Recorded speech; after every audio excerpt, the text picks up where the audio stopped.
Judges chapter 15.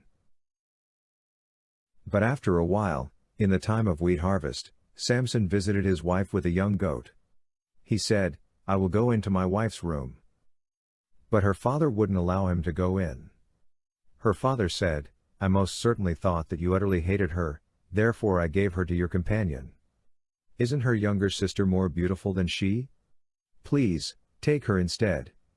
Samson said to them, "This time I will be blameless in the case of the Philistines when I harm them."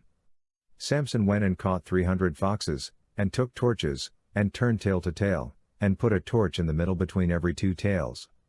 When he had set the torches on fire, he let them go into the standing grain of the Philistines, and burned up both the shocks and the standing grain, and also the olive groves. Then the Philistines said, "Who has done this?" They said, "Samson, the son-in-law of the Timnite, because he has taken his wife and given her to his companion." The Philistines came up, and burned her and her father with fire. Samson said to them, "If you behave like this, surely I will take revenge on you, and after that I will cease." He struck them hip and thigh with a great slaughter, and he went down and lived in the cave in Edom's rock. Then the Philistines went up, encamped in Judah, and spread themselves in Lehi. The men of Judah said, "Why have you come up against us?" They said, "We have come up to bind Samson, to do to him as he has done to us."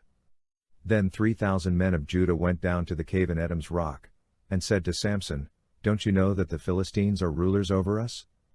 What then is this that you have done to us?" He said to them, "As they did to me, so I have done to them." They said to him, "We have come down to bind you, that we may deliver you into the hand of the Philistines." Samson said to them, "Swear to me that you will not attack me yourselves." They spoke to him, saying, "No, but we will bind you securely and deliver you into their hands, but surely we will not kill you."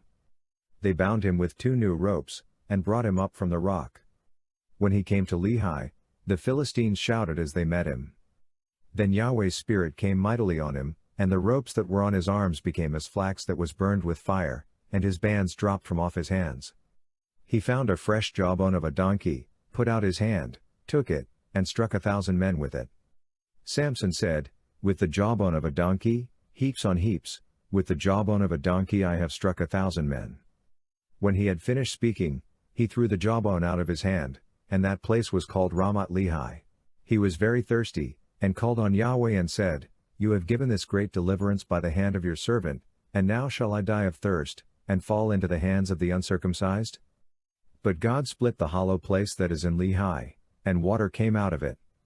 When he had drunk, his spirit came again, and he revived.